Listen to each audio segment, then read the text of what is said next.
Live షోకి స్వాగతం. ముందుగా అతిథుల పరిచయం. డాక్టర్ సిదిరి అప్పలరాజు గారు, వైఎస్ఆర్ కాంగ్రెస్ పార్టీ సీనియర్ నేత, శాసనసభ మాజీ సభ్యులు, మాజీ మంత్రివర్యులు, పలాసకు గతంలో ప్రాతినిధ్యం వహించారు. శ్రీ పురుషోత్తం రెడ్డి గారు, ప్రముఖ విశ్లేషకులు, రాయలసీమ మేధావుల ఫోరం కన్వీనర్, వారు కూడా మనతో చర్చలో పాల్గొంటారు. పురుషోత్తం రెడ్డి గారు, మీకేమనిపిస్తోంది? తెలంగాణ రేవంత్ రెడ్డి గారి ప్రభుత్వం ఇలాంటి బిల్లులు తీసుకురావటం, ఇలాంటి బిల్లులు తీసుకురావాలన్న ఆలోచన ఏ మేరకు సమర్థనీయం అంటారు? కొమ్మినేని గారు, అందరికీ నమస్కారం. ఈరోజు తెలంగాణలో ఒక రకంగా వాక్ స్వాతంత్రానికి ఇది కళ్ళెం వేసేట్టుగా ఉంటుంది. కొంత బెదిరింపు ధోరణికి కూడా ఉన్నట్టుంది. నేను బ్యాక్గ్రౌండ్ గా మనం చూసినప్పుడు సోషల్ మీడియాలో కానీ ప్రజాస్వామ్యబద్ధంగా మాట్లాడేటప్పుడు వాక్ స్వాతంత్రం కావచ్చు, ప్రజాస్వామ్య రాజ్యాంగ హక్కు ఇచ్చింది ఏదైతే ఉందో, కోర్టులు ఏం చేస్తున్నాయంటే మీకు తెలుసు, సాంకేతికంగా 7 సంవత్సరాల లోబడి శిక్ష ఉంటే స్టేషన్ బెయిల్ ఇచ్చి విచారణ 41 నోటికి ఇచ్చి పంపించేస్తున్నారు. జైల్లో పెట్టడానికి స్కోప్ లేదు. 7 సంవత్సరాలు అయినా కూడా చాలా సందర్భాల్లో జైలు పంపించారు. ఆ తర్వాత మళ్ళీ అది వైలేషన్. అవునండి, వైలేషన్. బేసిక్ గా టెక్నికల్ గా ఆలోచించినప్పుడు కోర్టులు జోక్యం చేసుకుంటున్నాయి. ఇప్పుడు ప్రభుత్వాలు ఎట్లా ఉన్నాయంటే శిక్షించే దానికి జోలికి పోవట్లేదు. కొమ్మినేని గారు, కొంతకాలం జైల్లో పెట్టాలనే దాని మీద ఇంట్రెస్ట్ ఎక్కువ ఉంది. ఎట్లా తేలేదు కాదు కదా, మనం పెట్టే కేసులు ఎట్లా తేలేదు కాదు కాబట్టి కొన్ని రోజులు జైల్లో పెడితే బెదిరిద్దామనే ధోరణి కొత్తగా వచ్చిన ట్రెండ్. ఇప్పుడు పాతంగా విద్వేషపూరిత ప్రసంగాలు చేస్తే అడ్డుకునే చట్టాలు లేవా ఇప్పుడు మన దగ్గర? లేదా తప్పుడు పద్ధతిలో వ్యవహరిస్తే చట్టబద్ధంగా లేదా? ఇవన్నీ ఏంటంటే చట్టబద్ధంగా యాక్షన్ తీసుకోవాలి. ఇప్పుడు చట్టంతో సంబంధం 2 రోజులు లోపలేయాలి. ఇది కాన్సెప్ట్, కొత్త కాన్సెప్ట్. అందువల్ల ఈ కొత్తగా దాంట్లో 7 ఏళ్ళ పైన శిక్ష పడేది చేస్తున్నారు.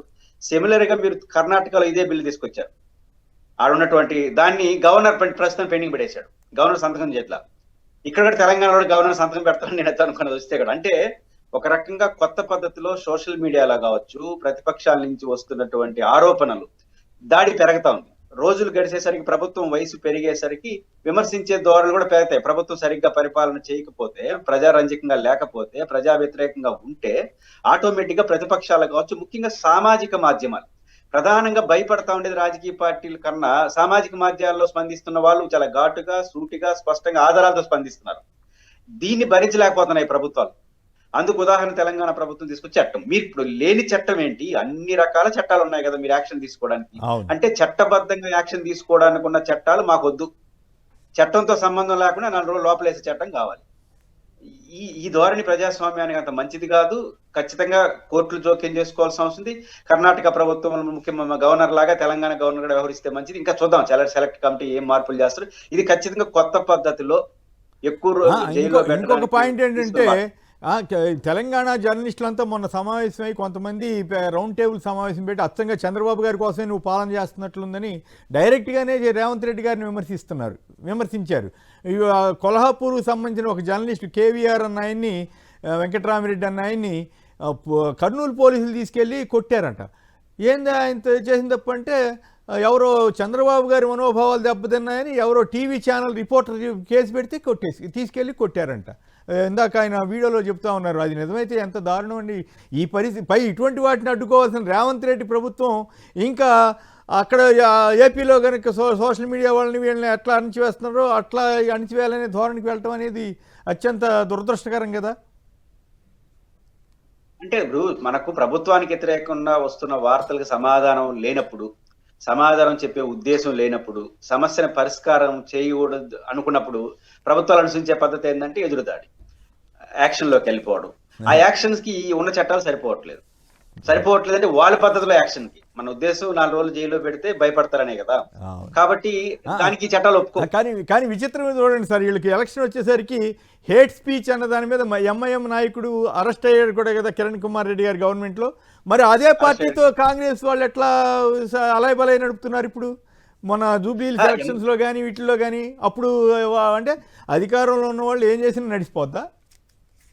అంటే అధికారంలో ఉండడం. రెండోది, ఇప్పుడు మనకు ఉన్న చట్టాలు మించి రావాలంటే మాకు అడ్డదిడ్డంగా పోయి యాక్షన్ తీసుకోవాలనే పద్ధతి ఇది అమలు అవుతుందని అనుకోవట్లేదు, అమలు కాకూడదని కూడా కోరుకోవాలి. రైట్. మనం బీజేపీతో పాటు బీఆర్ఎస్తో పాటు సిపిఐ కూడా వ్యతిరేకించడాన్ని మాత్రం అభినందించాలి. కోనంనేని సాంబశివరావు అలాంటి ఈ బిల్లును వ్యతిరేకించినందుకు మాత్రం ఆయన్ని అభినందించాలి. మరి రేవంత్ రెడ్డి గారు చంద్రబాబు గారి కోసం కాకుండా తన కోసం తను పని చేసుకుని మంచి పేరు తెచ్చుకోవాలి, కానీ ఇట్లాంటివి తెచ్చుకోవడం వల్ల ఆయనకి నష్టమని మరొక్కసారి చెప్పక తప్పదు. ఇక ఏపీ వార్తల్లోకి వెళదాం. ఆ, దేవుడి భూముల్ని దోచిపెడతారా? చంద్రబాబు ప్రభుత్వ నిర్ణయాలపై ధ్వజమెత్తిన కూటమి పార్టీ బీజేపీ. దీంతో పాటు ఇందాక కేంద్రం నుంచి వచ్చే డబ్బులన్నీ దీనికే సరిపోతున్నాయి, అప్పులు తీసుకొచ్చి సంక్షేమ కార్యక్రమాలు అమలు చేస్తున్నాను అని చెప్పి చంద్రబాబు గారు అంటున్నారు. అప్పలరాజు గారు చెప్పండి, ఈ బీజేపీ మీద డైరెక్ట్గా అనలేక ఈ పరిస్థితి, రెండు దేవాలయ భూములకు సంబంధించి బీజేపీ చేసిన ఆరోపణ దేవుడి భూములు దోచిపెడతారన్న దాని మీద మీ కామెంట్ ఏమిటి? కేసీఆర్ గారు శుభోదయం అండి. అలాగే పురుషోత్తం గారు శుభోదయం సార్. సాక్షి వ్యూయర్స్ అందరికీ కూడా శుభోదయం. నిన్న రెండు డిఫరెంట్ ఇష్యూస్ దేవుడి భూములకు సంబంధించినటువంటివి ఏలూరు జిల్లాలో స్వయంగా బీజేపీ నాయకులు వెళ్ళి దేవుడి భూముల్ని మీరు అప్పనంగా కాజేస్తారన్నటువంటి దాని మీద కంప్లైంట్ ఇవ్వడం, మరి అలాగనే ఇటీవల కాలంలో తిరుపతిలో పెద్ద ఎత్తున చర్చకు ఆస్కారం ఇచ్చినటువంటి తిరుపతి 1 అన్నటువంటి ఒక రియల్ ఎస్టేట్ ప్రాజెక్ట్ కి ప్రభుత్వం నేరుగా భూముల్ని ఇవ్వటం, దట్స్ రియల్ ఎస్టేట్ ప్రాజెక్ట్. అవును, మీరు ఎక్కడైనా చూసుకోండి, దేశంలో ఎక్కడ రియల్ ఎస్టేట్ వెంచర్ వేసినా ఆ రియల్ ఎస్టేట్ వెంచర్ లో గుడి కడతామనో, లేకపోతే ఒక యోగా కేంద్రం కడతామనో, ఒక ఆధ్యాత్మిక కేంద్రం కడతామని చెప్పడం అన్నటువంటిది అది చాలా పరిపాటేది. మాలాంటి చిన్న టౌన్లు, పలాస లాంటి చిన్న టౌన్ లో కూడా నేనున్నటువంటి మా హౌస్ ఉన్నటువంటి లేఅవుట్ లో కూడా గుడి కడతాం ఇక్కడ అని చెప్పి మా లేఅవుట్ అప్పుడు ప్రమోట్ చేసినటువంటి పరిస్థితులు ఉన్నాయి. సో అలాంటి వాటికి గవర్నమెంట్ నేరుగా ఆధ్యాత్మిక కేంద్రాల దగ్గరే భూములు ఇవ్వటం అన్నటువంటిది చాలా అబ్జెక్షనబుల్ అండి. ఈ ప్రభుత్వం వచ్చిన తర్వాత, చంద్రబాబు గారు ముఖ్యమంత్రి అయిన తర్వాత పూర్తిగా తన అనుయాయులకు, వాళ్ళ బినామీలకు, వాళ్ళ పార్టీ వ్యక్తులకు అడ్డగోలుగా దోచిపెట్టడం అన్నటువంటిది ఒక ఆనవాయితీగా ఆయన తీసుకున్నారు. ఆ కంపెనీల పేరు చెప్పి 99 పైసలు భూములు ఇవ్వటం, లేకపోతే ఫ్రీగా ఇస్తామనడం, దాన్నేమో చాలా గొప్ప చెప్పుకోవడం, ఇదే బ్రాండ్ ఏపీ అని చెప్పడం. బ్రాండ్ ఏపీ అన్నటువంటిది ఎప్పుడండి? కంపెనీలు పోటాపోటీగా పోటీ పడి అవసరమైతే మేము ఎక్కువ చెల్లిస్తామని చెప్పి తీసుకునేటటువంటి పరిస్థితి కల్పిస్తే బ్రాండ్ ఏపీ మెరుగుపడినట్టు తప్ప, ఫ్రీగా భూములు ఇస్తాం మీరు ఎలాగన్నా రండి అని చెప్పి రియల్ ఎస్టేట్ కంపెనీలకు కూడా భూములు ఇవ్వటం అన్నటువంటిది. అది ఏమనంటే దాని వెనకేమో ఐటీ కంపెనీలు ఉన్నాయి, ఐటీ ప్లగ్ అండ్ ప్లే మోడల్లో వీళ్ళు ఏదో కన్స్ట్రక్ట్ చేస్తారు, మిగతా భూములు వీళ్ళు అమ్ముకోవచ్చు, వ్యాపారం చేసుకోవచ్చు అన్నటువంటి పద్ధతులు ఇవ్వటం. ఇది ఎంటైర్ గా ప్రభుత్వ సంపదని, ప్రజల సంపదని ప్రైవేట్ వ్యక్తులకు దోచిపెట్టడం అన్నటువంటిది. ఈ రోజు ఇన్నాళ్ళు మేము మాట్లాడే వాళ్ళం, అంటే ప్రతిపక్షంలో ఉన్నాం కాబట్టి మేము విమర్శిస్తున్నాం అన్నటువంటి భావన ఉండేది. ఈ రోజు స్వయంగా వాళ్ళ కూటమిలో ఉన్నటువంటి వాళ్ళు, వాళ్ళ అలయన్స్ లో ఉన్నటువంటి వాళ్ళు, ప్రభుత్వంలో ఉన్నటువంటి వాళ్ళు తిరిగి ప్రభుత్వంలో ఉన్నటువంటి పెద్దల మీద కంప్లైంట్స్ ఇవ్వటం అన్నటువంటిది ఈ దిగజారు రాజకీయానికి, ప్రభుత్వ పతనానికి ఇది ఒక తొలిమెట్టు అనైతే నేనైతే భావిస్తా ఉన్నా. ఈ విషయంలో పవన్ కళ్యాణ్ గారు కూడా స్పందించాలా. ఆయన ఎల్లవేళలా సనాతన ధర్మం అని ఇంకోటని మాట్లాడేటటువంటి వ్యక్తి, దేవుడు భూములకు అన్యాయం జరుగుతున్నటువంటి ఈ సందర్భంలో ఆయన అయితే స్పందించాల్సిన అవసరం ఉందని నేనైతే భావిస్తా ఉన్నా. కేఎస్ఆర్ గారు. రైట్. పురుషోత్తం గారు మీరేమంటారు? ఇప్పటికే తిరుపతి 1 ప్రాజెక్టు అక్కడ వివాదాస్పదమైంది. నిన్న కరుణాకర్ రెడ్డి గారు కూడా దాని మీద కామెంట్ చేశారు. 1200 కోట్ల దానికి 1400 కోట్ల రాయితీ ఇస్తున్నారనే వార్తలు కూడా వచ్చాయి. ఇప్పుడు బీజేపీ వాళ్ళు స్వయంగా వెళ్ళి కంప్లైంట్ దీనికి వ్యతిరేకంగా మాట్లాడుతున్నారు, బీజేపీకి సంబంధించి జిల్లా నాయకులు కావచ్చు. సో బహుశా మొట్టమొదటిసారిగా కూటమి పార్టీల్లోని ఒక పార్టీ అయిన బీజేపీ ఈ రకమైనటువంటి అసమ్మతి తెలియజేసినట్లు అనుకోవాలా? మరి ఆ పేరు మీద దేవాలయ భూములు దోపిడీ జరగకుండా ఆపగలుగుతారంటారా? బీజేపీ గత కొంతకాలంగా పరోక్షంగా అసంతృప్తి వ్యక్తం చేస్తా ఉంది. ఈరోజు ప్రత్యక్షంగా మాట్లాడచ్చు కానీ మీకు విహెచ్పి రాసిన లెటర్ ఒకసారి చూస్తే, రాష్ట్ర ప్రజలను ఉద్దేశించి, పార్టీలను ఉద్దేశించి, తిరుమల శ్రీవారి లడ్డుకు సంబంధించి మౌనంగా ఉండమని చెప్పింది.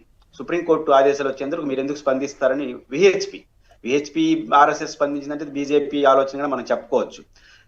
దానికి భిన్నంగా ఆలోచన. మామూలుగా ఇప్పుడు జరిగిన ఘటనలు జరుగుంటే విహెచ్పి ఆర్ఎస్ఎస్ యొక్క రియాక్షన్స్ ఎట్టుండేవి మనకు తెలుసు. చేయట్లేదంటే వాళ్ళు అంత సంతృప్తిగా లేరు జరుగుతున్న పరిణామాల పట్ల. దానికి ఇంతకన్నా మించి ఉదాహరణ అవసరం లేదు. రెండు డిఫరెంట్. తిరుపతిలో ప్రాజెక్ట్ కి వాటికి. అది దేవుడి భూములు ఇవ్వడం, ఇది దేవుడి భూములు కాదు కానీ ప్రభుత్వ భూములు. ఆంధ్రప్రదేశ్ తిరుపతిలో నిన్న కరుణాకర్ రెడ్డి గారు ఎక్స్ఎమ్మెల్యే గారు పెట్టిన మీట్ లో వారు ప్రధానంగా లేవనెత్తిన అంశాలకు ప్రభుత్వం సమాధానం చెప్పాలి. ఏంటంటే ప్రధానంగా కోమినేని గారు, పునరుత్పాదకత లేదా ఉపాధి భారీ ఎత్తున అవకాశాలు కల్పించే ఏ ఇన్స్టిట్యూషన్ కన్నా ప్రభుత్వం ఎంత రాయితీలు ఇచ్చినా, ఎన్ని ఎకరాలు భూములు ఇచ్చినా తప్పులేదు. ఇవాళ కూడా ప్రోత్సహించాలి.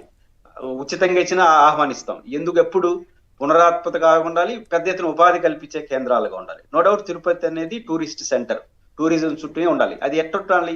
హెల్త్ టూరిజంగా ఉండాలి, టెంపుల్ టూరిజంగా ఉంటే అది మంచి వాతావరణం క్రియేట్ చేస్తుంది. ఎందుకంటే తిరుపతికి వచ్చే భక్తులందరూ కూడా శ్రీవారి భక్తులే ఉంటారు కాబట్టి వాళ్ళని ఇంకొక రోజు 2 రోజులు తిరుపతిలో పెట్టుకునే ఏర్పాట్లు చేస్తే తిరుపతి డెవలప్మెంట్ కు ఉపయోగపడుతుంది. గతంలో అన్ని ప్రభుత్వాలు ఆలోచించి ఈ ప్రభుత్వం ఆలోచిస్తే స్వాగతిస్తాం. బట్ దానికి ఉపయోగపడే ప్రాజెక్టా ఇది కాదా అనేది ప్రభుత్వం సమాధానం. కరుణాకర్ రెడ్డి గారు నిన్న చేసిన ప్రధానమైన అలిగేషన్ ఏంటి? మీరు భారీ ఎత్తున ప్రోత్సహిస్తాననే దానికన్నా ఆ ప్రాజెక్ట్ కి, ఆ కంపెనీకి ఆ కెపాసిటీ లేదు. మీరు ఏదైతే చెప్తున్నారో ఇప్పుడు ఒక ఉద్దేశంతో మనం కంపెనీకి ఇస్తున్నాం, ఆ కంపెనీకి ఆ కెపాసిటీ లేదంటాడు కరుణాకర్ రెడ్డి గారు. అంటే అది ప్రభుత్వం ఆన్సర్ చేయాలి. ఇప్పుడు అప్పర్రాజు గారు చెప్పినట్టు అదే, ఆ కంపెనీ రిలేటెడ్ కాదు, అది రియల్ ఎస్టేట్ సంస్థ. రియల్ ఎస్టేట్ పెరిగితే టూరిజం ఆడ పెరుగుతుంది. మన టూరిజం పెరగడానికి రియల్ ఎస్టేట్ కి సంబంధం లేదు కదా, వ్యాపారం పెరుగుతుంది. కాబట్టి అది ఒకటి చెప్పాలి. రెండోది, ఇవన్నీ చూస్తుంటే ఇది పెద్దల యొక్క ప్రయోజనాల కోసం అనే అలిగేషన్స్ కూడా కరుణాకర్ రెడ్డి గారు చేశారు. కాబట్టి ఈ రెండింటికి సమాధానం చెప్పాలి. ఈ రెండు కాదని ప్రభుత్వం నిరూపించుకుంటే వెల్కమ్. మీరు టెంపుల్ టూరిజాన్ని, హెల్తీ టూరిజం తీసుకురండి, తప్పేం లేదు, దానికోసం కేటాయించండి. అందుకు భిన్నంగా వస్తున్న అలిగేషన్స్ ప్రభుత్వం సమాధానం చెప్పాలి. రైట్. ఇక మరో అంశంలోకి వెళ్దాం. తీరంలో రణనినాదం, పోర్ట్ పూర్తయ్యే వరకు పోరాటం, నౌపాడలో కదం దొక్కిన వైసీపీ శ్రేణుల ప్రతిన, మన మూలపేట పోర్టుకు పోదాం పదండి విజయవంతం అంటూ కథనాలు ఇచ్చారు. నిన్న మన అప్పలరాజు గారితో సహా బొత్స గారు, ధర్మాన తమ్మినేని సీతారాం గారు, ధర్మాన ప్రసాదరావు గారు, కృష్ణదాస్ గారు, ఇలా 50 మంది కూడా అక్కడికి వెళ్ళి జరిపినటువంటి కార్యక్రమం ఏ రకంగా విజయవంతమైంది, అసలు దీంతో పాటు ఈసారి ఈ ఇళ్ల నిర్మాణం మీద మళ్ళీ మాట్లాడదాం. ముందుగా అప్పలరాజు గారు చెప్పండి, నిన్న జరిగిన మీ కార్యక్రమం ఏ రకంగా విజయవంతమైంది, ఏమిటి దాని యొక్క లక్ష్యం ఏమిటి, ఏ మేరకు ప్రభుత్వాన్ని కింద దించగలుగుతారు? కేసీఆర్ గారు, నిన్న జరిగినటువంటి ప్రోగ్రాం ఏదైతే ఉందో, పోర్టుకు పోదాం పద, మనం మూలపేట పోర్టుకు పోదాం పద అన్నటువంటి కార్యక్రమం, ఇది ఇటీవల కాలంలో అంటే మా జిల్లాలో లేకపోతే మా ఉత్తరాంధ్ర జిల్లాలో Jagan sir Narsipatnam medical college visit తరువాత ఆయన జగన్ సార్ ప్రోగ్రాంతో కంపేర్ చేసుకోకూడదు, కానీ మేము పార్టీ శ్రేణులు అంటే నాయకుడు లేకుండా పార్టీ శ్రేణులు చేసినటువంటి ఒక పెద్ద విజయవంతమైనటువంటి కార్యక్రమంగా మనం చూడొచ్చు. ఇది ఎందుచేతంటే జిల్లా వ్యాప్తంగా నలుమూలల అన్ని నియోజకవర్గాల నుంచి కూడా కార్యకర్తలు కాకుండా సాధారణ ప్రజలు చాలా మంది అటెండ్ కావడం, అలాగే ఉత్తరాంధ్ర జిల్లాలో ఉన్నటువంటి అందరు నాయకులు, అందరు ప్రతినిధులు, ప్రధానమైనటువంటి కార్యకర్తలు అందరూ కూడా అటెండ్ కావటం, అంటే ఏ స్థాయిలో ఈ కార్యక్రమం విజయవంతమైందంటే, నిన్నటి కార్యక్రమాన్ని ఎలాగైనా సరే చెడగొట్టాలి లేకపోతే ఆపాలి అని చెప్పి సుమారుగా 800 మంది పోలీసులతో ఏర్పాటు చేసింది ప్రభుత్వం. భద్రతా ఏర్పాట్లను వాళ్ళు అంటారు, నిరోధక ఏర్పాట్లను మేమంటాం, అంటే విఫల ఏర్పాట్లను మేమంటాం. 800 మంది పైబడి పోలీసులతో కార్యక్రమాన్ని ఎలా అయినా విఫలం చేయాలన్నటువంటి ఉద్దేశంతో ప్రభుత్వం పనిచేసిందంటే ఏ స్థాయిలో ఈ కార్యక్రమం విజయవంతమైందో మీరు అర్థం చేసుకోవచ్చు. అంటే నిన్నటి కార్యక్రమం యొక్క ప్రధానమైనటువంటి మోటో ఏంటంటే, ఇది ఒక 2 నిమిషాలు టైం తీసుకుంటాను. రాష్ట్రంలో ఉన్నటువంటి ప్రజలందరూ కూడా అర్థం చేసుకోవాల్సినటువంటి అంశం ఇది. రాష్ట్రంలో ఉన్నటువంటి మేధావులు, తటస్థులు, ఉద్యోగులు, ముఖ్యంగా యువత అర్థం చేసుకోవాల్సినటువంటి విషయం.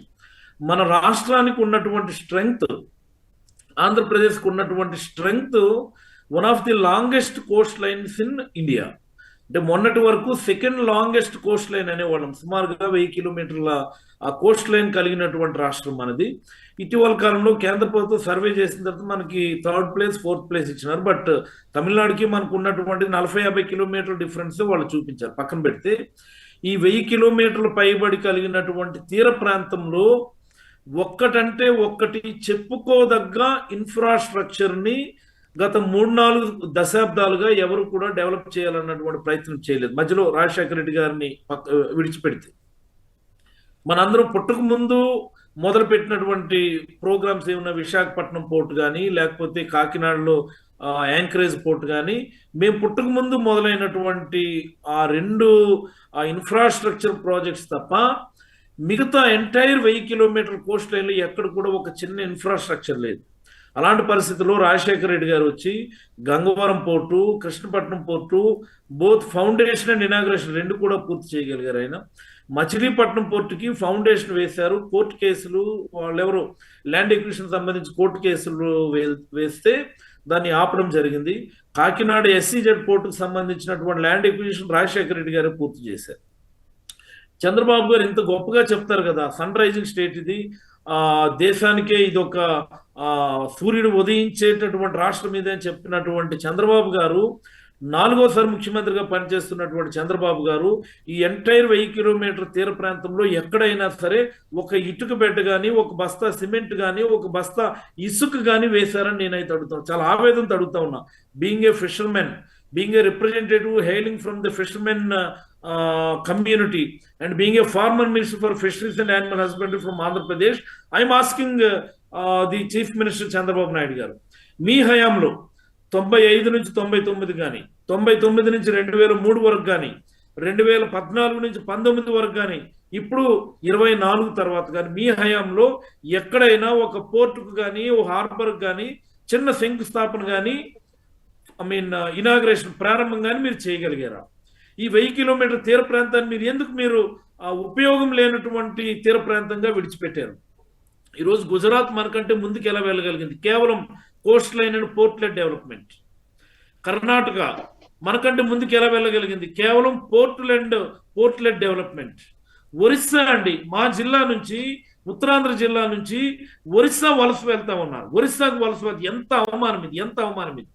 ఇలాంటి పరిస్థితుల్లో జగన్మోహన్ రెడ్డి గారు నన్ను అడిగితే ఇది ఒక revolutionary developmental model, revolutionary developmental. ఈరోజు చంద్రబాబు గారు ఏం మాట్లాడినా సరే పోర్ట్లెట్ సిటీస్ అంటున్నారు, పోర్ట్లెట్ డెవలప్మెంట్ అంటున్నారు, పోర్ట్లెట్ ఇండస్ట్రియల్ ఎక్స్పాన్షన్ అంటున్నారు, పోర్ట్లెట్ ఇండస్ట్రియల్ కారిడార్స్ అంటున్నారు. ఇవన్నీ ఎలా వచ్చాయి?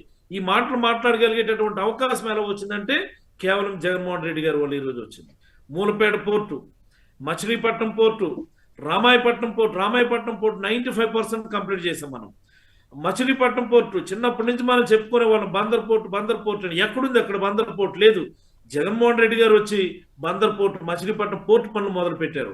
ఈ రోజు బావనపాడు పోర్టు అని నేను పుట్టక ముందు నుంచి మాట్లాడేవాళ్ళం. నేను పుట్టక ముందు నుంచి మా విలేజ్ బావనపాడు అంటే, మా విలేజ్ రెవెన్యూ అంటే దేవనల్తాడు రెవెన్యూలోని ఈ బావనపాడు పోర్టు అన్నటువంటి దాన్ని 50 సంవత్సరాల నుంచి మాట్లాడుతూ ఉన్నారు. ఎవరు చేయగలిగారు?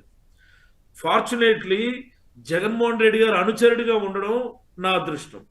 మేబీ మా ప్రాంతంకి ఒక రకమైనటువంటి వరం అనుకోవచ్చు. మా విలేజ్ లో, మా గ్రామంలోనే పోర్ట్ అన్నటువంటిది కట్టాలి అన్నటువంటిది 50 సంవత్సరాల నుండి చెప్తా ఉంటే, 2 అతిపెద్ద గ్రామాలని R&R కింద రిమూవ్ చేసి 6000 PDFల్ని డిస్ప్లేస్ చేయాలి, వాళ్ళందరికీ మళ్ళీ R&R కాలనీలు కట్టాలి. LA అండ్ R&R కోసం సుమారుగా 1400-1500 కోట్లు అడిషనల్ గా అవసరం అవుతుంది. అలా అయితే ప్రాజెక్ట్ వైబుల్ చేయలేము. ఒక 3000-4000 కోట్లు పెట్టి మనం పోర్టు కడతాము. అవుట్ ఆఫ్ దట్ 1400-1500 కోట్లు ల్యాండ్ ఎక్విజిషన్ R&R పెట్టాలి అంటే ప్రాజెక్ట్ వైబుల్ అవుతుంది. ఆల్టర్నేటివ్ చూడు డాక్టర్ అని చెప్పి కూర్చోబెట్టి కరోనా టైంలో ఒక అరగంట సేపు క్లాస్ వేశారు జగన్మోహన్ రెడ్డి గారు. ఛాలెంజింగ్ గా తీసుకొని చేయగలవు. మీ జిల్లాలో ఏ ప్రాజెక్ట్ అన్నా సరే ఉద్యమాలు చేస్తున్నారు, గొడవలు చేస్తున్నారు, ప్రాజెక్టులు ఆగిపోతా ఉన్నాయి. నీ యొక్క ఎఫిషియన్సీని, మీ జిల్లా నాయకుల యొక్క ఎఫిషియన్సీని పోర్టుని గ్రౌండ్ చేయడంలో మీరు చూపించగలిగితే పోర్టు కట్టడం నాకేం అభ్యంతరం లేదు. మీ జిల్లా వాసుల వలసలు నిరోధించడానికి నేను ముందుకు వస్తానని చెప్పారు జగన్మోహన్ రెడ్డి గారు. కరోనా టైంలో కూడా కూర్చోబెట్టి నాకు చెప్పారు. కరోనా టైంలో మేము కారులో జగన్మోహన్ రెడ్డి గారి దగ్గరికి వెళ్ళి వచ్చామని చెప్పి నా మీద తెలుగుదేశం పార్టీ నాయకులు వెళ్ళి కంప్లైంట్ కూడా పెట్టారు. ఈయన కరోనా లాక్డౌన్ రూల్స్ బ్రేక్ చేసి కారులో 3-4 కలిసి సీఎం గారి దగ్గరికి వెళ్ళారని చెప్పండి. అలాంటి అవమానాలను ఎదుర్కొన్నాం. ప్రతిరోజు ఈనాడులో, ఆంధ్రజ్యోతిలో నా మీద ఇష్టానుసారం వార్తలు రాయడమే. డాక్టర్ దౌర్జన్యం చేస్తున్నాడు ప్రజల దగ్గరికి వెళ్ళి, లేకపోతే పోర్టు బాధితుల్ని బెదిరిస్తున్నారు, ఇంకోటి అని చెప్పేసి ఎన్ని అవమానాలు, ఎంత అవమానకరంగా నా మీద రాశారు. అన్నిటినీ కూడాను ఎంచేదంటే మా జిల్లాకు గొప్ప ప్రాజెక్ట్ కావాలి, మా నాయకుడు ఇవ్వడానికి సిద్ధంగా ఉన్నాడు అన్నటువంటి విషయం నాకు స్పష్టంగా తెలుసు. ఆ తర్వాత నేను క్యాబినెట్లోకి వచ్చాను, అంతకుముందు ఎమ్మెల్యేగానే.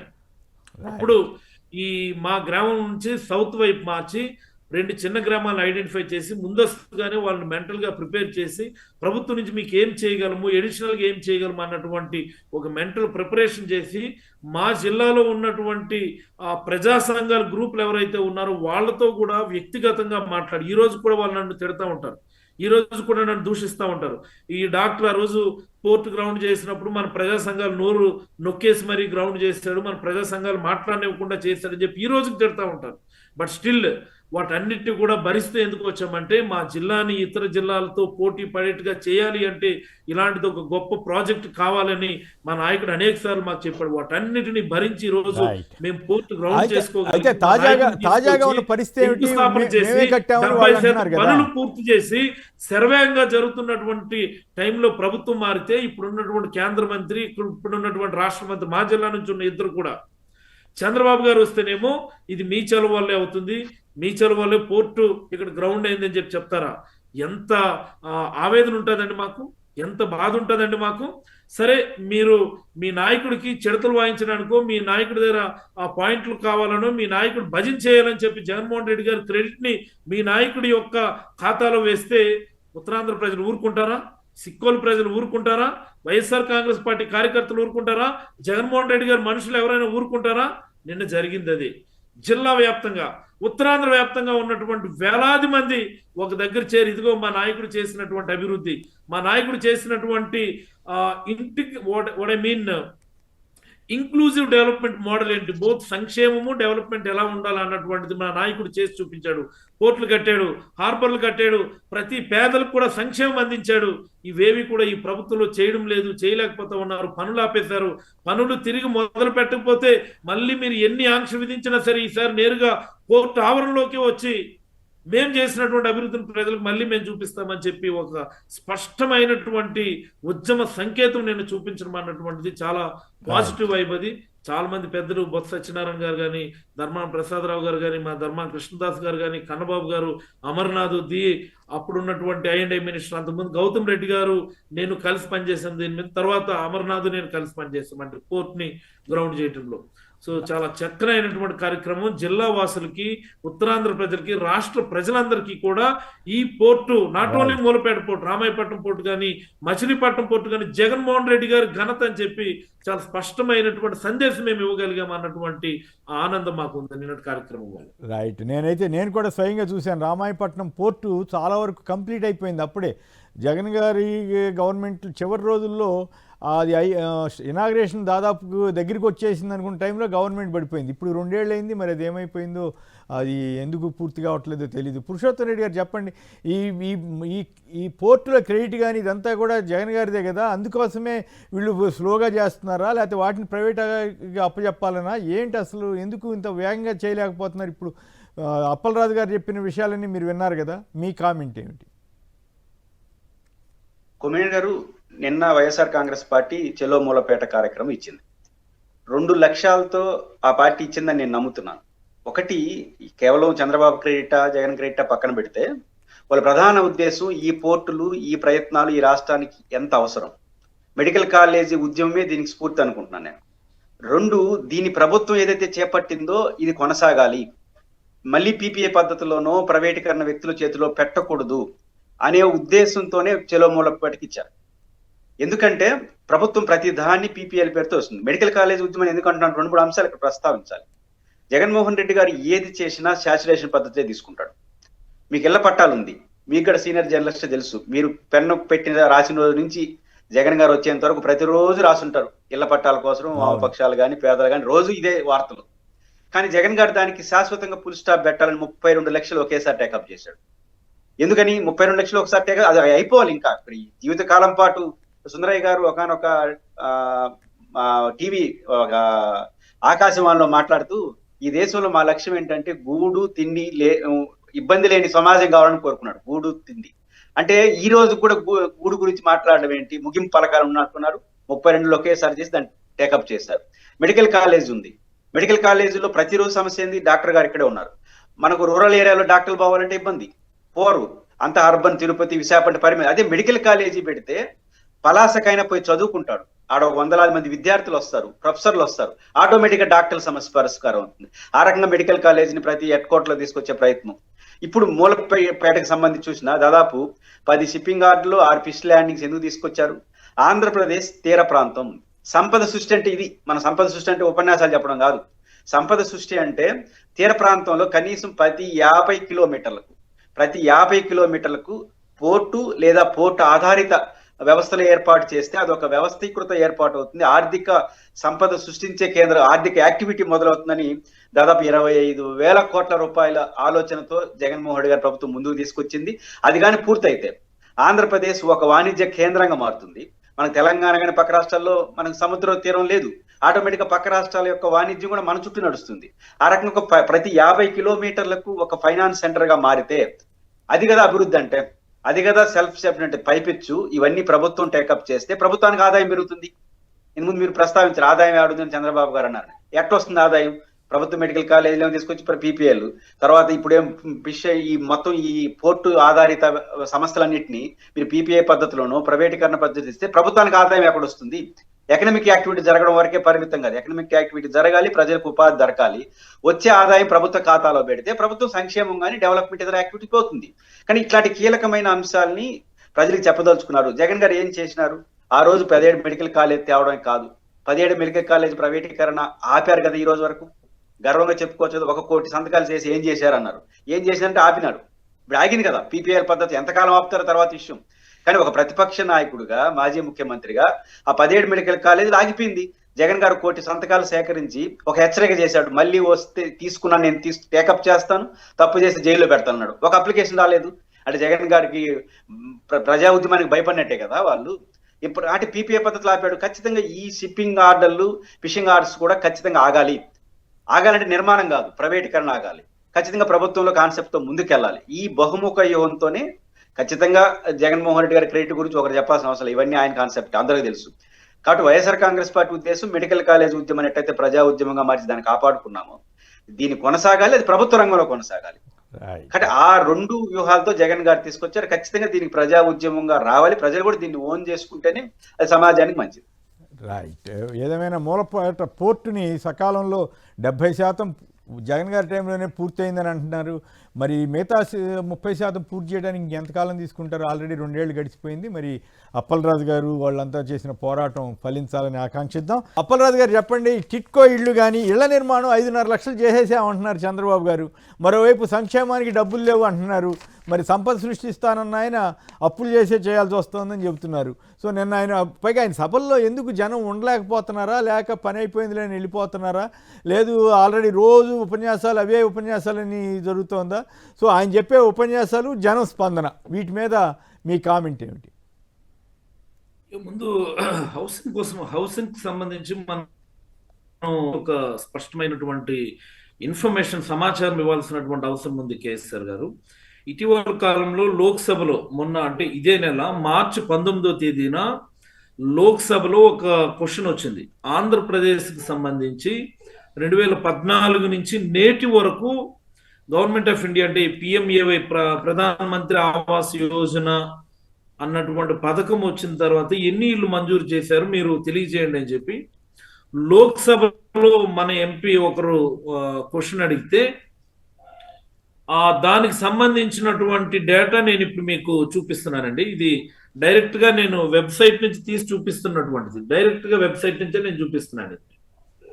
ఓకే, సో ఇందులో ఈ డేటా ఏం చెప్తున్నదంటే 2014-19 మధ్యలో అంటే 2015లో వచ్చింది పిఎంఏవై, 2015 నుంచి 2019 మధ్యలో 4,91,000 అంటే రఫ్లీ 5 లక్షల ఇల్లు 15 నుంచి 19 మధ్యలో గవర్నమెంట్ ఆఫ్ ఇండియా ఆంధ్రప్రదేశ్ రాష్ట్రానికి కేటాయించింది. అలాగనే 19 నుంచి 24 మధ్యలో అంటే 2019-24 అంటే జగన్మోహన్ రెడ్డి గారి హయాంలో 14,15,800 అంటే ఒక 14.5 లక్షలు ఇంచుమించుగా మంజూరు చేసింది. మరి 24 నుంచి 26 అంటే ఈ గవర్నమెంట్ మళ్ళీ ప్రభుత్వం మారిన తర్వాత ఇప్పుడు సుమారు ఒక 48,000 ఇళ్ళు మంజూరు చేసింది. 48,000 ఇళ్ళు. ఇది జగన్మోహన్ రెడ్డి గారు చెప్పిన మాట కాదు, నా సొంత కవిత్వం కాదు. ఇది లోక్సభలో government of India PMAY scheme ఈ అన్ని రాష్ట్రాలకు ఎన్నెన్ని ఇల్లు మంజూరు చేశామని చెప్తూ లోక్సభలో ఆన్ పేపర్ ఇచ్చినటువంటి లిఖిత పూర్వక సమాధానమై నేను చెప్తా ఉన్నాను. ఇంత క్రిస్టల్ క్లియర్ గా ఉంటే చంద్రబాబు నాయుడు గారు వెళ్ళి ఈ 20 నెలల కాలంలో 5 లక్షల ఇల్లు మేము కట్టించి ఇచ్చేస్తున్నామని చెప్తారు. అంటే ఇది కాలానికి అనుగుణంగా ఆయన మారడం లేదా, లేకపోతే కాలానికి అనుగుణంగా ప్రజలు మారడం లేదా అన్నటువంటిది చర్చించుకోవాల్సినటువంటి అవసరం ఉంది.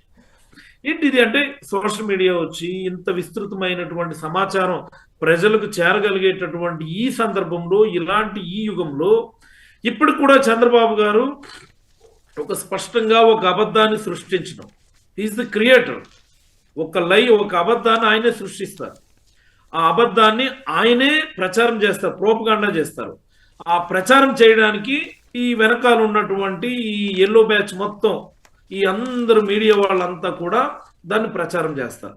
ఇదే నిజమని చెప్పి విపరీతంగా నమ్మించేటటువంటి ప్రయత్నం చేస్తారు. మొన్న జగన్మోహన్ రెడ్డి గారు ఓడిపోవడానికి ప్రధాన కారణం కూడా ఇదే. అబద్ధాలను సృష్టించడం, అబద్ధాలని ప్రచారం చేయటం, ఇదే నిజమని నమ్మించేటటువంటి ప్రయత్నం రకరకాల మార్గాల్లో చేయటం. ఇప్పటికి కూడా ఇంకా అదే పందా అవలంబించడం అన్నటువంటిది చాలా బాధాకరం. చంద్రబాబు గారు ఒక్క మాట మీరు గుర్తుపెట్టుకోవాలి. కేసీఆర్ గారు మీకు ఒక వండర్ఫుల్ చిన్న వర్డ్ చెప్తాను సార్. నేను రాష్ట్ర ప్రజలందరూ కూడా తెలుసుకోవాల్సింది, ఇందిరాగాంధీ గారు ఈ దేశంలో ఈ హౌసింగ్ స్కీమ్ అన్నటువంటి దాన్ని 1983లో 1983లో మొట్టమొదటిసారి ప్రవేశపెట్టారు. మనం ఏదో ఒక స్కీమ్ ప్రవేశపెడితే తప్ప ఇల్లు లేనటువంటి పేదలకి, నిరుపేదలకి ఇల్లు అవ్వదు అన్నటువంటి మంచి ఉద్దేశంతో ఇందిరాగాంధీ గారు 1983లో మొదలు పెడితే, మన రాష్ట్రం విడిపోయే టైం కంటే మొన్న 14 ముందు రాష్ట్రం విడిపోయే టైం కంటే 2013-14 సమయానికి ఈ ఆంధ్రప్రదేశ్ రాష్ట్రానికి, అంటే కంబైన్ ఆంధ్రప్రదేశ్, తెలంగాణ ఆంధ్రప్రదేశ్ కలిపి 44 లక్షల ఇల్లు ఇచ్చారు. 44 లక్షల ఇల్లు కంబైన్ ఆంధ్రప్రదేశ్కి సుమారుగా 40 ఏళ్ల కాలంలో, 83 నుంచి 13 వరకు, అంటే 30 ఏళ్ల కాలం, అంతే కదా ఇంచుమించుగా. ఈ 30 ఏళ్ల కాలంలో 44 లక్షల ఇల్లు ఇచ్చారు కంబైన్ ఆంధ్రప్రదేశ్. జగన్మోహన్ రెడ్డి గారు కేవలం 5 ఏళ్ల కాలంలో ఈ నెసెంట్ ఆంధ్రప్రదేశ్ కంటే ఎర్స్వైల్ 13 జిల్లాలు కలిగినటువంటి ఆంధ్రప్రదేశ్, లేదా ఇప్పుడు 26 లేదా 28 జిల్లాలు కలిగినటువంటి ఆంధ్రప్రదేశ్ కేవలం 5 ఏళ్లలో 32 లక్షల ఇళ్ల పట్టాలు ఇచ్చారు. See the impact. అంటే జగన్మోహన్ రెడ్డి గారి సంకల్పం ఏ స్థాయిలో ఉంటుందని చెప్పడానికి ఇది ఆయన పాదయాత్ర చేయడం వల్ల సాధ్యపడింది. పాదయాత్ర చేయడం వల్ల ఇంతమంది ఉన్నారా ఇల్లు లేని వాళ్ళు? 1 సెంటు ఇళ్ల స్థలం కోసం, 1 సెంటున్నర ఇళ్ల స్థలం కోసం ఎంతమంది పేదలు ఇంకా పోరాటం చేస్తున్నారా అన్నటువంటి ఒక ఆవేదన ఆయనకు ఉండటం వల్ల 32 లక్షల ఇళ్ల పట్టాలు మహిళల చేతిలో పెట్టి 16 లక్షల హౌసింగ్ మంజూరు చేయించి, అందులో మెజారిటీ హౌసింగ్ స్కీమ్స్ వాటిని అంటే 9 లక్షల ఇళ్లను పూర్తి చేసి 5 లక్షల ఇళ్లను, అంటే యావరేజ్ ఫిగర్స్ చెప్తున్నాను నేను, ఆ వేరియస్ స్టేజెస్ లో ఉంటూ, అంటే ఒక 5 ఏళ్ల కాలంలో ఆయన చేసినటువంటి ఘనత ఇది దేశంలో మరి ఏ నాయకుడికి, ఏ ముఖ్యమంత్రికి సాధ్యం కానటువంటి ఒక అరుదైనటువంటి ఘనత. ఇప్పటికి నిన్న మీరు చూడండి, చంద్రబాబు గారు మీటింగ్ పెట్టి మీకు ఇల్లు ఓపెనింగ్ చేస్తాం రండి అంటే, జగన్మోహన్ రెడ్డి గారు ఇచ్చినటువంటి ఇళ్ల పట్టాలు, ఏ ఇళ్ల పట్టాల మీద అయితే జగన్మోహన్ రెడ్డి గారి ఫోటో సగర్వంగా ముద్రించబడిందో, ఏ ఫోటో చూస్తే ప్రతి పేదవాడు చాలా ప్రేమగా, ఆప్యాయతగా తన గుండెకు హత్తుకుంటాడో ఆ ఇళ్ల పట్టాలు తీసుకెళ్లి పేదలు చంద్రబాబు గారు మీటింగ్ లో కూర్చోవడం అన్నటువంటిది జగన్మోహన్ రెడ్డి గారికి ఘనతకి నిదర్శనం. అది చంద్రబాబు గారు వచ్చి ఎన్ని డబ్బాలు కొట్టుకున్నా, ఎన్ని గప్పాలు కొట్టుకున్నా, ప్రజల్లో చాలా స్పష్టమైనటువంటి సంకేతం, తప్పు జరిగిపోయింది, మొన్న తప్పు చేశామన్నటువంటి భావన ప్రజల్లో అయితే చాలా స్పష్టంగా కనిపిస్తుంది. మరి ఇంకా చంద్రబాబు గారు ఎన్ని కట్టుకథలు చెప్పినా కానీ జనాల్లోకి రీచ్ అయ్యేటటువంటి పరిస్థితి ఉంటుందని నేనైతే. జనం ఎందుకు వెళ్ళిపోతున్నారు? ఎండ తట్టుకోలేక, లేకపోతే ఆయన రోజు ఇదే ఉపన్యాసిస్తారనా, లేకపోతే మాకు అన్ని విషయాలు తెలిసిపోయినాయినా? ఖాళీగా ఉన్నట్టు వీడియోలు వస్తా ఉన్నాయి సోషల్ మీడియాలో. అదే దట్స్ వాట్ ఐఎమ్ సేయింగ్. అంటే ఇది, అంటే చంద్రబాబు గారిని మనం నేరుగా వ్యక్తిగతంగా విమర్శించినట్టు అవుతుంది కానీ, but one thing I want to tell you అండి, ప్రోగ్రామ్ కి సంబంధం లేనటువంటి అంశాలను చంద్రబాబు గారు ఏ వేదిక మీద అయినా మాట్లాడడం, అర్థం కానటువంటి అంశాలను మాట్లాడడం, అబద్ధాలు మాత్రమే మాట్లాడడం, it's most important word, please mark my word, అబద్ధాలు మాత్రమే మాట్లాడడం అన్నటువంటి దాన్ని ప్రజలు గ్రహించారు.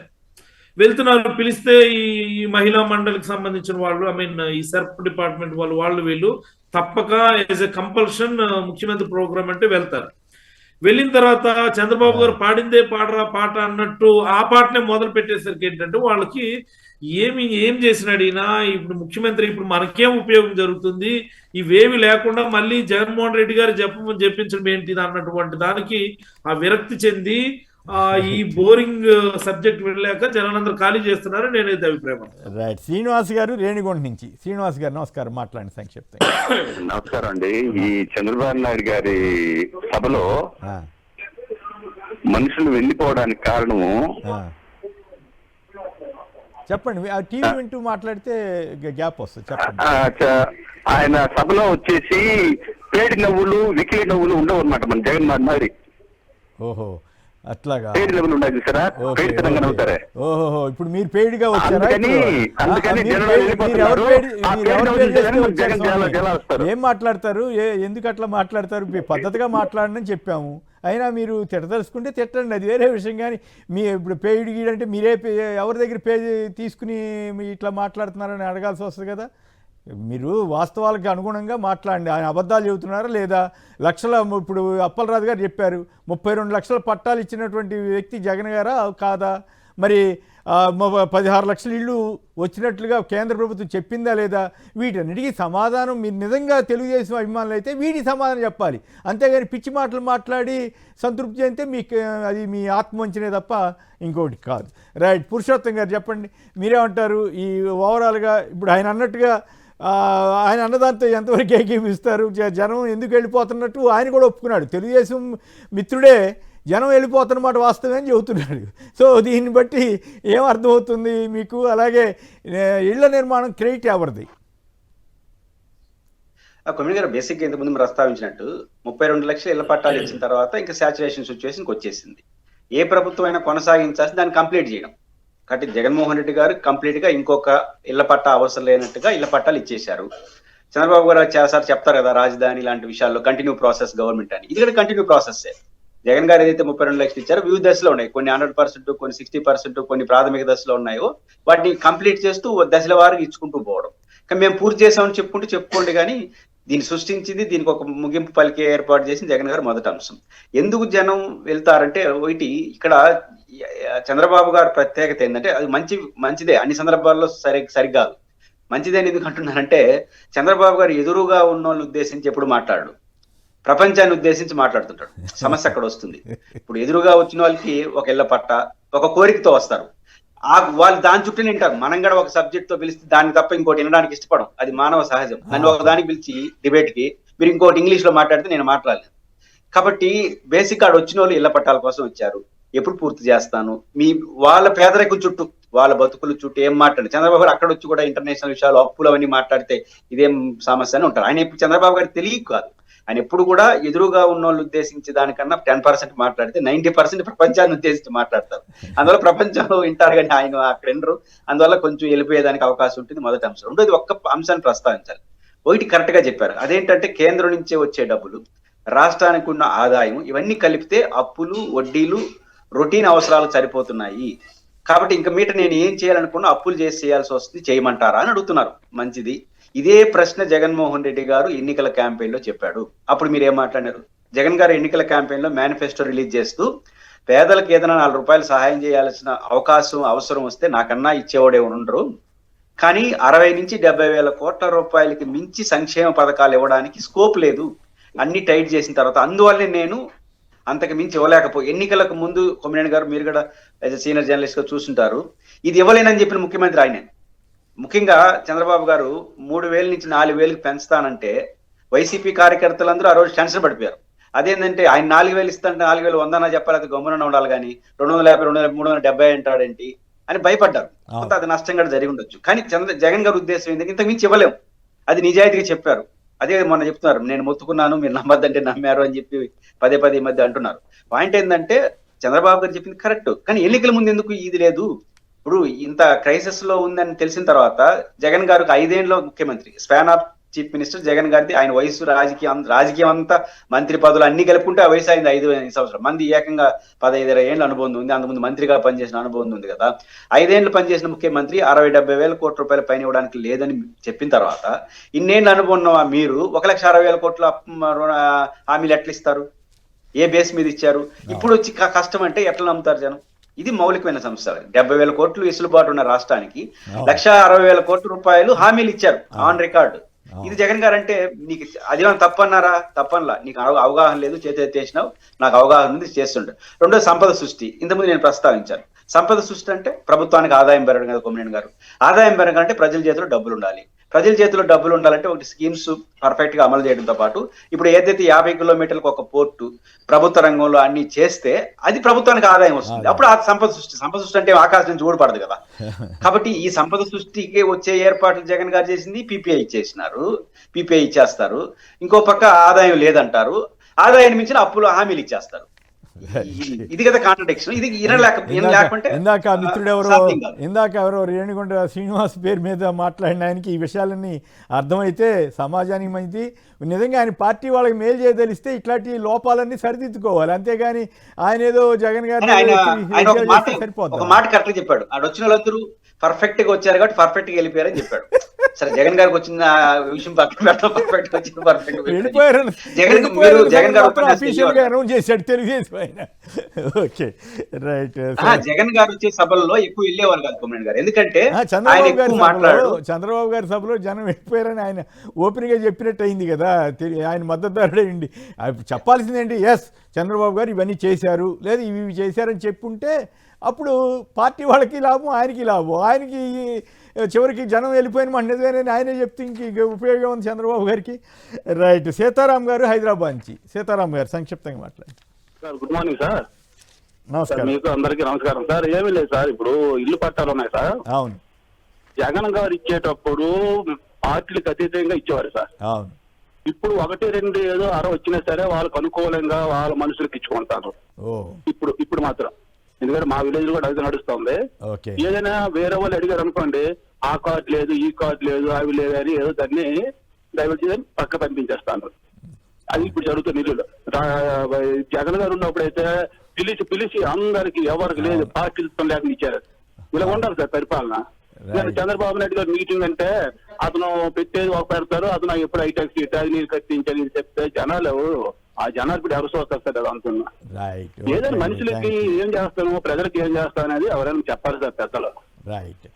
కాదు, తను ఇచ్చిన హామీలు ఇవి, నేను అమలు చేశాను, ఇగో ఇంకా ఇవి అమలు చేయాల్సి ఉంది, ఈ కారణాల వల్ల నేను చేయలేకపోతున్నానని చెప్పగలిగితే అదో పద్ధతి. సీనియర్ నాయకుడు ఇప్పుడు అప్పలరాజు గారు అబద్ధాలు తప్ప ఇంకేం మాట్లాడట్లేదని అప్పలరాజు గారు లాంటి వాళ్ళకి విమర్శించడానికి ఆస్కారం ఎందుకు ఇస్తున్నారు మరి చంద్రబాబు గారు? అంతే, ఆయన తత్వం అది అని వాళ్ళు అంటున్నారు. రణధీర్ గారు హైదరాబాద్ నుంచి. రణధీర్ గారు నమస్కారం, మాట్లాడండి. కొమ్మినేని గారు గుడ్ మార్నింగ్ సార్. ఇక్కడ ఒక విషయం ఏంటంటే, ఇళ్ల పెట్టారు ఎవరు ఇచ్చారు ఎవరు ఇవ్వలేదు అనేది ప్రజలకు తెలుసు. కానీ పార్టీ మీద అభిమానంతోనో, నాయకుడి మీద అభిమానంతోనో, లేదా కులం మీద అభిమానంతోనో మాట్లాడితే మాట్లాడచ్చు కాక, కానీ అబద్ధాలు చెప్తున్నారు అనే విషయాన్ని వీళ్ళు ప్రమోట్ చేస్తే వాళ్ళ పార్టీలో ఉన్న సామాన్యులు కూడా నష్టపోతారు కదా. ఆయనకు ఆ విషయం తెలియట్లేదు ఇంతకుముందు చేసిన కాదర్ గారికి. అబద్ధాలను నమ్మడం వల్ల ఉపయోగం ఏంటి అనేది ఆయన తెలుసుకోవాలి ముందు. అంతే కానివ్వండి, అంటే ఆత్మవంచన అన్నాం కదా, అట్లాగే నడుస్తుంది. ఫైనల్గా పురుషోత్తం గారు చెప్పండి, P4 తోటి ఆ పేదరికం లేని సమాజం సృష్టించవచ్చు అని చెబుతున్నారు చంద్రబాబు గారు. ఆయన లక్ష్యం అదట, అవుతుందా? సంక్షిప్తంగా ఒక మాటలో చెప్పండి, టైం అయిపోయింది. P4 అనేది మనం పేరు పెట్టాం కానీ ఆ దేవతల కాలం నుంచి P4 ఉంది. పేదలకు సహాయం చేయడం, దత్తత తీసుకోవడం, కొన్ని వందల మంది, వేలాది మంది. అదే మదర్ తెరిసా ఏంటి, స్వచ్ఛంద సంస్థలు ఏంటి, ఈ దేశంలో ఎన్ని లేరు. కాబట్టి ఇది ఎప్పుడు రొటీన్, దాన్ని ప్రోత్సహించండి, అదే పరిష్కారం. చివరకు ఆడబిడ్డ నిధి కూడా దానికి లింక్ చేసేసినారు. ఆడబిడ్డ నిధి అనేది 18 సంవత్సరాలు నిండిన వాళ్ళకి ఆర్థిక ప్రోత్సాహానికి పేదరికం దత్తత తీసుకోవడానికి ఏమైనా సంబంధం ఉందా? కాబట్టి P4 అనేది ఎట్లా జరుగుతుంది కదా, మనం ప్రోత్సహిస్తే ఏదో ప్రయత్నం జరుగుతా ఉంది అని చెప్పుకోవడం కోసం చేసే కార్యక్రమం తప్ప ఇంకోటి కాదు. రైట్. అప్పలరాజు గారు అలాగే పురుషోత్తమ రెడ్డి గారు అందరికి కూడా ధన్యవాదాలు. ఇది నేటి చర్చా కార్యక్రమం. నమస్కారం.